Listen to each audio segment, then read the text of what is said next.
میں اپنی ہی ایک مثال سے سمجھا دیتا ہوں۔ 1998 میں ایک وقت ایسا برا تھا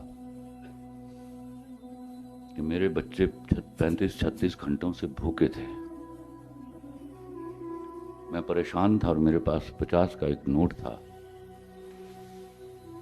اور تاش میں گیم ہوتی ہے بینک، کچھ لوگ جو کھیلتے ہوں گے وہ جانتے ہوں گے، وہ پیسوں پر کھیلی جاتی ہے۔ وہ میں نے نئی نئی سیکھی تھی۔ پریشانی کا وہ عالم تھا کہ آپ سوچ نہیں سکتے۔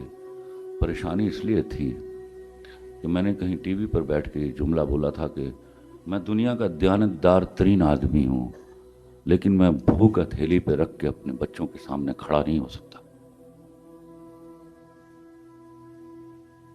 میں ایورنیو اسٹوڈیو چلا گیا، کمرے میں بیٹھ کے تاش کی گڈیاں ہاتھ میں لے کر خود ہی اکیلا پھینٹ رہا تھا کہ اتنے میں بڑے ہی سورما قسم کے کھلاڑی آ گئے اور میں نے تاش کھیلنا شروع کر دی۔ 50 میری جیب میں تھے۔ احترام میں وہ پیسے جمع نہیں کرتے تھے، ورنہ میری پول کھل گئی ہوتی۔ وہ بینک جو ہے، جن کو بینک آتا ہے، وہ 2200 روپے کا ہو گیا۔ اگر میں ہارتا ہوں تو مجھے 550-600 روپیہ دینا پڑتا، جو میرے پاس نہیں تھا۔ اور میں جو سب سے نوزائیدہ بینک کھیلنے والا تھا، صرف یہ دعا کر رہا تھا کہ یا اللہ میں بینک جیت جاؤں۔ ہوا بھی وہی، دعا قبول ہو گئی اور میں بینک جیت گیا۔ میں نے رستے میں 1 کلو گوشت لیا بکرے کا، ڈالڈے کا 5 کلو کا ڈبہ لیا، ایک میں نے توڑا لیا آٹے کا، چائے کی پتی کا ڈبہ لیا، اور بچ بچا کے میرے پاس کچھ 700 سے 750 کے درمیان پیسے تھے۔ وہ لے کر میں گھر پہنچا۔ اس وقت میں 5 مرلے کے ایک پورشن میں رہتا تھا، جس کا 5000 روپیہ کرایہ دیتا تھا، اور وہ دینا مشکل ہو جاتا تھا۔ تو میری بیوی نے دروازہ کھولا۔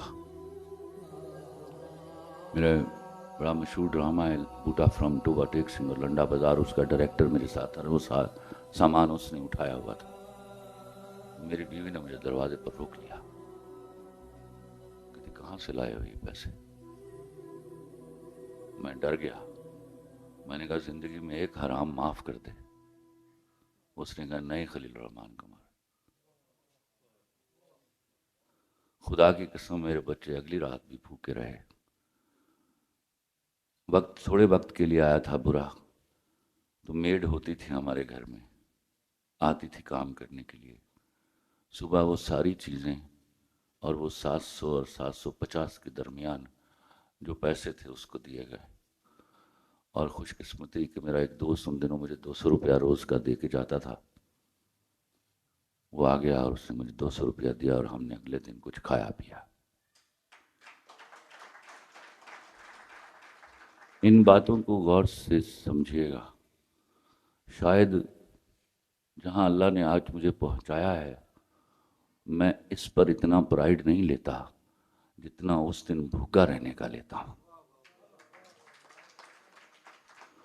اس دن میں نے رکھا تھا روزہ، اور وہ روزہ آج تک الحمدللہ مسلسل چل رہا ہے۔